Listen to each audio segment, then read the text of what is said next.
혹시 여러분 지금 배가 고프신 분이 좀 있으신가요? 네.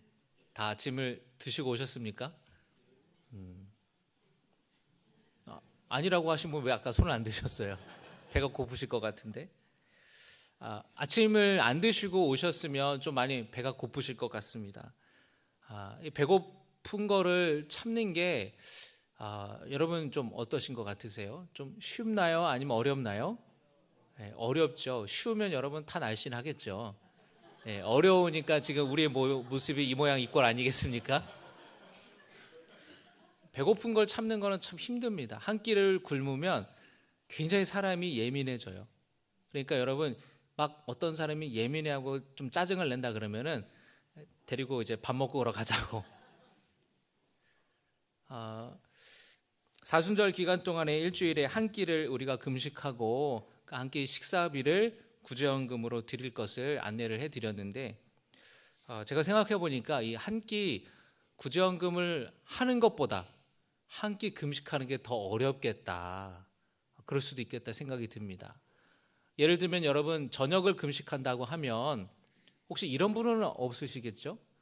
그 딱 7시에 저녁 식사하면 그 앞뒤로 많이 먹는 그런 분은 안 계시겠죠? 우리가 저녁을 금식한다 그러면은 예를 들면 점심 식사를 12시에 한다 그러면은 꼬박 한 18시간을 금식을 하는 거예요. 아침 먹을 때까지. 그러니 그때까지 뭐 커피나 음료수나 사탕이나 빵이나 이런 걸 전혀 먹지 않고 금식을 한다는 것은 굉장히 어려운 일일 겁니다. 그러나 여러분 우리가 예수님의 고난에 동참하는 마음으로 일주일에 한 끼를 금식하고 또 살도 빼고 그리고 그 드려진 구제연금을 통해서 치료비가 없어서 어려움에 있는 분들을 도와주기 위한 그런 도움의 주님의 사랑을 전할 수 있기를 바랍니다. 여러분 이 줄이다 배고프다라는 말에는 제때 먹지 못해서 굶주리고 배고프다라는 뜻이 있죠. 그런데 그런 뜻도 있지만 무엇인가를 간절히 바라고 원한다라는 뜻도 있습니다. 이 배고프다, 줄이다라는 말에 그런 뜻이 있죠. 월드컵에서 우리나라가 한 번도 16강에 진출하지 못했던 우리나라 축구대표팀을 월드컵 4강까지 진출시켰던 감독 여러분 누군지 기억이 나십니까? 네, 바로 이 히딩크 감독이에요. 우리나라 축구대표 국가대표 축구팀이 월드컵 조별 예선에서 한 번도 안 졌습니다. 그리고 2승 1무를 해서 16강에 진출을 했어요. 막 온 국민이 난리가 났습니다. 혹시 여러분 기억이 나실지 모르겠습니다.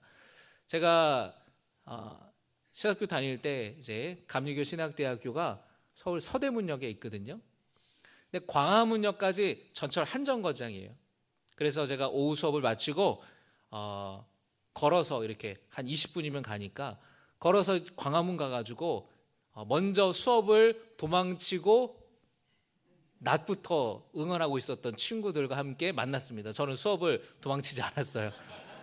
수업 끝나고 갔습니다. 그래서 열심히 응원했는데 그때 뭐 대단했습니다. 거기 차량을 다 통제하고 수만 명의 사람들, 수십만 명의 사람들이 어떤 사람들 흥분해가지고 막 그 공중전화 박스에 올라가고 버스 위에 올라가가지고 막 난리가 난 그런 모습도 있었는데 16강에 막 진출을 한 거예요. 드디어 사람들이 막 난리가 났는데 공동 개최국이었던 일본은 또 16강에 못 간 거예요. 우리는 또 탁 진출을 하고 또 이 16강에 오른 이 축구 국가대표 선수들이 다 병역이 면제됐어요. 그래서 군대도 다 면제되고 너무 이제 전 국민이 난리가 난 거예요. 그래서 그때 당시에 장례식장에 사람들이 슬퍼하고 울어야 되는데 거기서 축구 보느라고 난리 나고 결혼식장에서 신랑과 신부에게 축하해야 되는데 다 그 축구 보고 막 그랬다라는 겁니다. 학교에서도 수업 이제 다 그 시간대는 다 그냥 틀어주고 막 아마 그랬을 거예요. 근데 여러분 이 16강 상대가 유럽의 아주 전통적인 강팀인 이탈리아였습니다. 당시 분위기가 우리가 어떻게 이태리를 이기냐, 이 정도면은 정말 잘한 거야, 목적을 완수한 거야, 기쁘고 또 이렇게 만족해하는 분위기였어요. 대성공이라고 이야기를 했습니다. 그래서 그전에는 막 엄청나게 1승이 간절하고 16강 진출이 간절했는데 이 16강 이루고 나니까 이제 다 끝난 것처럼 막 사람들이 이제 떠들었어요. 그런데 16강 경기를 앞둔 인터뷰에서 히딩크 감독이 했던 유명한 이야기가 있습니다. 뭐라고 이야기하냐면 나는 아직도 배고픕니다. 승리에 대한 간절한 그런 마음을 드러내었어요. 그리고는 이탈리아 경기를 이틀 앞두고 선수들을 훈련시키고 선수들을 코치해야 되는 감독이 사라졌어요. 어디로 갔느냐? 스페인 경기를 보러 갔어요. 우리가 이탈리아와 이기면 스페인과 맞붙을 확률이 크다고 해서 전력을 분석하기 위해서 감독이 스페인 경기를 보러 간 거예요. 그러니까 그때 당시에 히딩크 감독이 한 그 말이 이게 그냥 허세가 아니라 진심이구나. 16강으로 만족하지 못하고 그 더 8강 그 이상을 이 히딩크 감독이 생각을 하고 있구나. 그러면서 선수들도 다시금 이렇게 막 정신을 차리고 아주 심기일전에 임했다라는 겁니다. 그래서 우리나라가 여러분 어떻게 됐죠? 16강에서 이탈리아를 극적으로 이기고 스페인도 이기고 8강에 올라가서 4강까지 진출하는 기염을 토했죠. 여러분 오늘 예수님께서 의의 줄이다라고 하신 그 말씀도 제대로 먹지 못해서 배고프다라는 말씀을 하신 게 아니에요. 하나님의 그 하나님의 의를 간절히 바라고 열망하고 소망이 있는 사람에게 복이 있다고 배부르게 될 것이라고 말씀하셨습니다. 마치 히딩크 감독이 더 많은 승리를 나는 간절히 바란다고 나는 배고프다고 말한 것과 똑같은 의미예요. 예수님의 말씀하신 의가 무엇인지 여러분 함께 살펴보고 배부르게 된다는 것은 또 무엇일까요? 그걸 좀 살펴보기 원합니다. 예수님이 말씀하신 의에 줄이고 목마른 할 때 그 의는 이 헬라어 원어의 의미를 찾아보면은 정의를 말하는 거예요. 근데 그 정의는 어떤 정의냐면 하나님의 정의입니다. 여러분 무엇이 정의롭고 올바른지에 대한 개념은 시대마다 또 문화마다 다를 거예요. 한 10여 년 전에 우리나라 베스트셀러였던 한 책이 있습니다. 그 책의 제목이 정의란 무엇인가예요. 하버드대 교수인 마이클 샌딜이라는 교수가 하버드에서 강의했던 이 정의란 무엇인가라는 제목으로 강의를 했는데 엄청 인기가 많았던 강의였다고 합니다. 그래서 그 강의를 책으로 만든 건데 그곳에서는 이제 마이클 샌델 교수가 자기가 말하는 정의에 대해서 이야기를 하는 거죠. 거기서 제일 많이 화두가 되는 거는 공정성이에요. 공정성. 무엇이 정의로운가? 공정한 사회가 정의로운 사회다. 이런 이야기를 합니다. 시대마다 다 달라요. 가치들이 달라요. 그러면 과연 예수님이 말씀하신 정의가 뭘까? 하나님의 정의가 뭘까?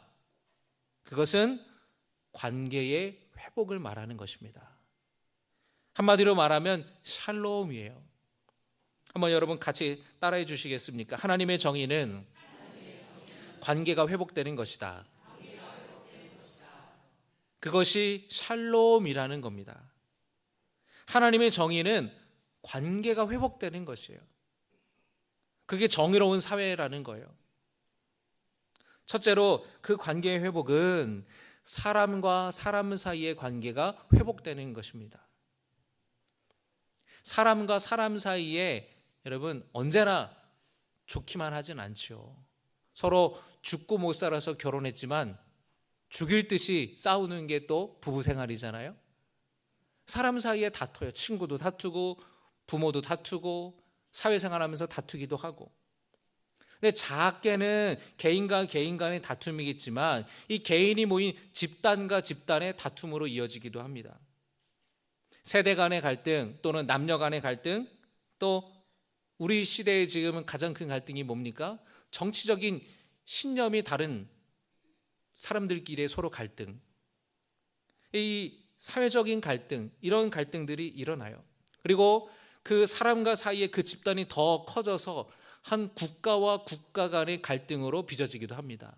그리고 그것이 심하면 어떤 일이 벌어집니까? 전쟁이 벌어지는 거예요. 그래서 여러분, 하나님의 정의는 뭐냐면 그 사람과 사람 사이의 관계가 회복되는 것이 하나님의 정의라는 겁니다. 그것이 샬롬이라는 거예요. 바라기는 여러분, 우리나라의 그 정치적인 이념 갈등의 회복을 위해서, 남과 북의 갈등의 회복을 위해서, 세대 간의 회복, 남녀 간의 회복, 또 가정 간의 회복을 위해서, 또 전 세계 곳곳에서 일어나는 그 전쟁이 그치도록 여러분, 우리가 소망하고 그것을 간절히 바라고 기도할 수 있기를 주님의 이름으로 축복합니다. 둘째로, 하나님의 정의는 사람과 하나님이 창조하신 피조 세계와의 관계의 회복을 말하는 거예요. 인간과 자연 모두가 조화를 이루는 겁니다. 우리는 지금까지 이 지구가, 이 자연 환경이 대해서 인간을 위해서 얼마든지 파괴해도 된다, 인간을 위해서 얼마든지 산을 깎고 나무를 베고 바다를 메우고 얼마든지 그렇게 개발해도 된다라는 생각으로 지금까지 우리는 살아왔던 것이 사실이에요. 그러나 우리의 손으로 자연과 생태계를 파괴한 결과가 어떻습니까? 엄청난 기후변화로 인하여서 고통당하고 있잖아요. 여러분, 추울 때는 또 엄청 춥고 눈도 많이 오고, 또 여러분 요즘에 이제 4월 달 되면은 굉장히 또 더워진다고 이야기를 하잖아요. 옛날에는 6월 말에 한 2주 정도, 3주 정도만 장마가 있었지만 지금은 계속 비가 여름 내내 내리는 그런 날씨로 변했습니다. 여름이 얼마나 여러분 더워졌어요. 그래서 우리가 살아가기에 참 힘든 시대가 됐습니다. 매년 태풍이나 또 이런 자연적으로 발생하는 그런 자연재해들이 점점 그 파괴력이 커가고 있어요. 그래서 어떤 나라들은 이제 해수면이 올라가서 어떤 나라들은 그 영토가 다 사라진다고 이야기를 하고, 그런 한쪽에서는 엄청나게 가물고 한쪽에서는 엄청난 홍수가 일어나는 그런 전 세계적인 자연재해를 우리는 마주하고 있습니다. 그런데 학자들이 뭐라 그러냐면 이 지구온난화로 인하여서 자연재해가 발생할 때에 우리에게 가장 위협이 되는 것 중에 하나는 뭐냐면 식량 문제라는 거예요. 가물고 홍수가 오고 이런 기후변화로 자연재해로 인해서 전 세계적으로 농산물 생산에 문제가 생겨서 식량이 부족하게 된다라는 겁니다. 여러분, 러시아 우크라이나 전쟁으로 인하여서 밀가루 가격이 상승하지 않았습니까? 왜냐하면 우크라이나는 유럽의 빵가게라는 거예요. 그 우크라이나에서 엄청난 밀이 생산이 돼서 유럽 사람들을 다 먹여 살린다는 겁니다. 수출을 하고. 그런데 전쟁으로 인하여서 농사를 못 지게 되고 수출 수입이 막히게 되니까 밀가루가 이제 가격이 올라가게 되는 거죠. 그런데 식량 가격이 올라가면 문제는 전체적인 물가가 다 오른다라는 거예요. 그리고 여러분, 우리가 옷은 안 사 입어도 있는 옷으로 충분히 입을 수 있지만 우리가 먹지 않고는 살 수는 없잖아요. 그러니까 식량의 문제는 인간의 생존의 문제와 연관이 되고, 그 물가가 오르면 가장 힘든 거는 가난하고 형편이 어려운 사람들이 가장 타격을 받는다라는 겁니다. 이 기후의 문제는 우리나라 문제만이 아니라 전 세계적인 문제고 우리 모두가 노력해야 하는 그런 문제라는 것입니다. 여러분, 우리가 하나님의 정의, 하나님이 이 땅을, 이 세상을 창조하셨을 때에 보시기에 좋았더라, 모든 것이 다 조화를 이루었던 그 샬롬의 상태가 깨져 있는데, 우리가 이 회복을 위해서 기도하고 간절히 바라고 원하는, 그리고 우리 삶의 자리에서 노력하는 성도 되시기를 주님의 이름으로 축복합니다. 그래서 에너지를 절약하고 우리가 분리수거도 철저히 하고 우리가 절약하는 그런 모습이 우리에게 있어야 되는 것이에요. 셋째로, 이 관계의 회복은 하나님과 사람 사이에 일어나야 됩니다. 사람과 하나님 사이가 회복되는 것이에요. 죄와 허물로 깨어진 하나님과 우리와의 관계가 회복되는 것을 간절히 바라고 원하라고 주님은 말씀하시는 겁니다. 그런데 여러분, 이 회복은 앞선 두 개와 좀 달라요. 앞선 두 개는 사람 사이의 회복, 집단과 집단 사이의 회복, 국가와 국가 간의 회복, 또 인간이 자연에 대해서 보호하려고 하고 보존하려고 하는 것은 우리의 노력으로 가능한 일이에요.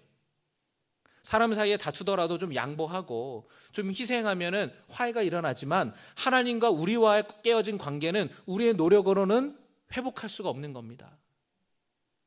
화해를 하기 위해서 깨어진 관계를 회복하려면 여러분 어떻게 해야 돼요? 만나야 되잖아요. 사람과 사람 사이의 관계가 깨어졌다. 연락해서 얘기하고 오해가 있었다고 이야기하고 풀어야 되는 거죠. 그런데 우리는 하나님께로 나아갈 수가 없어요. 어떻게 우리가 하나님을 만나러 갈 수가 있겠습니까? 우리의 힘과 노력으로 하나님께 다다를 수가 없습니다. 그러니까 이 관계를 회복시키기 위해서 하나님이 인간의 몸으로 이 땅에 오신 거예요.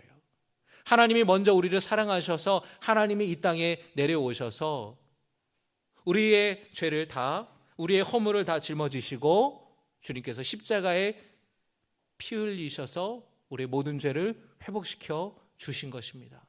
그래서 우리는 예수님의 그 피로 말미암아 하나님과 화해하게 되었고 그 관계가 회복된 것을 여러분 믿으시기를 바랍니다. 이 회복은 오직 하나님의 은혜로 가능한 것이지 우리의 수고와 우리의 노력으로 이루어진 것이 아니라는 거예요. 그런데 예수님 당시의 유대인들은 율법을 지킴으로 자신이 의로워진다고, 자신과 하나님과의 관계가 회복된다고 생각했던 거예요. 안식일을 철저히 지키고 율법을 지킴으로 자기의 스스로의 노력으로 의로워진다고 생각했던 겁니다. 그러나 그 의의는 하나님이 의롭다고 여겨주시는 것이지 우리의 힘과 노력으로 얻어내는 것이 아니라는 것을 여러분 기억하시기를 주님의 이름으로 축복합니다. 예수님을 믿음으로 말미암아 의로워지는 것을 칭의라고 이야기를 해요. 근데 칭의는 법적인 용어입니다. 무슨 얘기냐면 어떤 사람이 죄를 저질러서 잘못을 했어요. 그런데 재판장이 무죄를 선언하는 거예요. 그럼 여러분 무죄를 선언했지만 이 사람이 지은 죄가 없던 일이 됩니까? 아니죠. 그렇지만 무죄를 선언했기 때문에 감옥 가지 않고 풀려나는 거예요. 여러분 우리는 죄인입니다. 하나님과 그 관계가 깨어져 있었어요. 그런데 주님께서 뭐라고 말씀하시냐면은 너는 이제 죄인이 아니라 너는 이제 의인이라고 칭해 주시는 거예요. 여겨 주시는 거예요. 무죄를 선언해 주시는 거예요. 여전히 우리의 본성은, 우리의 존재는 죄인이지만 의로운 존재로 주님이 받아주시는 겁니다. 그것이 바로 하나님의 은혜라는 것이에요. 믿음을 통해 우리가 의로워지고 하나님과의 관계가, 그 깨어진 관계가 회복되는 것, 그것이 바로 샬롬이라는 것입니다. 그래서 정리하면 하나님의 정의는 뭐냐? 깨어진 관계가 회복되는 샬롬의 상태가 되는 것이 하나님의 정의인데, 사람과 사람 사이가 회복되고 사람과 하나님이 창조하신 피조세계가 회복되고 하나님과 우리와의 관계가 회복되는 것, 그것이 하나님의 정의요 샬롬이라는 것을 여러분이 기억하시기를 주님의 이름으로 축복합니다. 그러니까 여러분 샬롬이라는 의미가 굉장히 대단한 거죠. 여러분 옆에 있는 분들과 함께, 앞뒤에 계신 분들과 함께 다시 한번 샬롬이라고 인사하겠습니다. 샬롬, 주님의 평화를 빕니다. 그러니까 이 인사를 하는 거는 당신이 당신의 다른 사람과의 관계가 회복되고 평화롭기를 바랍니다 라는 뜻이에요. 당신이 당신과 자연과 환경과의 관계가 회복되고 평화롭기를 바랍니다 라는 인사예요. 하나님과의 관계가 회복되고 평화롭기를 바랍니다 라는 그런 뜻이니 얼마나 좋은 인사고 얼마나 대단한 축복의 인사였겠습니까? 예수님께서는 이렇게 예수님의 말씀을 들어온 많은 사람들에게 그 하나님의 정의가 이루어질 것을 간절히 바라고 원하고 소망하라고 말씀하신 거예요. 여러분의 마음속에 하나님이 말씀하시는 그 정의, 올바른 관계에 대한 갈급함이 있기를 주님의 이름으로 축복합니다. 여러분, 이 산상수훈 제일 먼저 하신 말씀이 이 팔복에 대한 말씀인데 6장에 넘어가면은요, 예수님이 이렇게 기도하라 라고 기도에 대해서 가르쳐 주세요. 주님의 기도, 주기도문이 내용이죠. 근데 여러분, 예수님께서는 기도할 때에도 이렇게 기도하라고 말씀하십니다. 하나님의 뜻이 하늘에서 이루어진 것 같이 땅에서도 이루어지게 해달라고 기도하여라 라는 거예요. 그 하나님의 뜻, 이 땅에 이루어지는 게 뭡니까? 하나님의 뜻이, 하나님의 정의가 이 땅 가운데 이루어지기를 기도하라는 겁니다. 물론 예수님은 일용할 양식을 위해서도 기도하라고 말씀하셨어요. 그러나 우리의 기도가 거기에서만 멈추면 안 됩니다. 여러분, 여러분의 기도에 대해서 한번 생각해 보세요. 나는 과연 어떤 기도를 드리고 있는가? 일용할 양식에 대해서만 기도했다면 바라기는 하나님의 뜻이 하늘에서 이루어진 것 같이 땅에서도 이루어지기를 원하고 바라고 기도할 수 있기를 바랍니다. 그래서 우리가 살아가는 이 땅에서 사람과 사람과의 관계가 회복되고, 민족과 민족, 집단과 집단의 관계가 회복되고, 온 피조 세계가 하나님이 창조하셨던 그 에덴 동산의 아름다웠던 관계로 회복되고, 그리고 우리와 하나님의 관계, 모든 사람이 구원받기를 원하시는 하나님이신데 한 사람도 구원에서 제외 없이 모든 사람이 하나님과 화평함을 누릴 수 있도록 여러분, 우리가 원하고 바라고 기도하는 성도 되기를 주님의 이름으로 축복합니다. 여러분, 우리는 이 세상을 바라볼 때에 냉소적으로 우리가 바라봐서는 안 돼요. 너무나 많은 불의가, 너무나 많은 악이 있는 세상을 보면서 악인이 잘 되고 형통하는 것을 보면서 냉소적으로 바라보고 무관심하고 또는 낙심해서는 안 됩니다. 계속해서 우리는 하나님의 평화가, 샬롬의 하나님의 정의가 이 땅 가운데 이루어지기를 간절히 원하고 바라고 소망해야 돼요. 그래서 바라기는 우리의 가정이 회복되고, 부부 사이가 회복되고, 세대 갈등, 정치적 갈등이 회복되고, 남과 북이 회복되고, 우리의 생태가 회복되고, 하나님과의 관계가 회복되는 놀라운 역사가 우리 가운데에, 온 세상 가운데 이루어지기를 주님의 이름으로 축복합니다. 바라기는 여러분, 하나님을 향한 뜨거운 갈망이 회복되기를 원합니다. 하나님과 우리와의 관계의 회복에서부터 시작이 되는 거예요. 하나님과 나와의 그 깨어진 관계가 회복될 때에 주님의 사랑으로 말미암아 다른 사람도 사랑하게 되고 이해하게 되고, 여기서부터 다른 관계들의 회복이 시작이 되는 것이에요. 여러분, 사람 사이의 관계가 회복되고 자연 보호하자 하는 거는 예수 믿지 않은 사람들도 다 그렇게 얘기를 해요. 그게 중요하다는 걸 알아요. 그러나 우리는 하나님과의 깨어진 관계에서부터 그 회복이 시작되어서 계속해서 다른 관계의 회복을 우리는 꿈꾸면서 우리 삶의 자리에서 구체적으로 또 실천하고 우리가 용서하고 사랑함으로 희생함으로 이루어 나가야 될 줄로 믿습니다. 여러분, 신앙의 야성이 회복되기를 주님의 이름으로 축복합니다. 내가 마음만 먹는다고 회복이 됩니까? 아니에요. 주님이 은혜를 주셔야 돼요. 주님, 내 잠든 영혼이 깨어나게 해 주십시오. 내 마음이, 내 믿음이, 내 지금 신앙생활이 왠지 지금 식어져 있는데 주님, 내 안에 뜨거운 열정을 더해 주시고 내 안에 불을 넣어 주시고 회복시켜 주시옵소서라고 여러분 기도하실 때에 하나님이 회복의 은혜를 주실 줄로 믿습니다. 그래서 여러분이 찬양 소리가 달라지고 아멘 소리가 달라지고 기도 소리가 달라지고 하나님과 깊이 만나고 체험하는 놀라운 하나님의 은혜가 여러분의 삶 속에 있기를 주님의 이름으로 축복합니다. 그렇게 원하고 바랄 때 예수님이 뭐라고 말씀하셨습니까? 배부르게 될 것이다. 배부르게 될 것이다. 완전한 만족과 충만함을 이루게 될 거라는 거예요. 하나님은 갈급한 영혼에게 좋은 것으로 채워주신 줄로 믿습니다. 시편 107편의 9절의 말씀을 우리 같이 읽겠습니다. 시편 107편 9절입니다. 시작.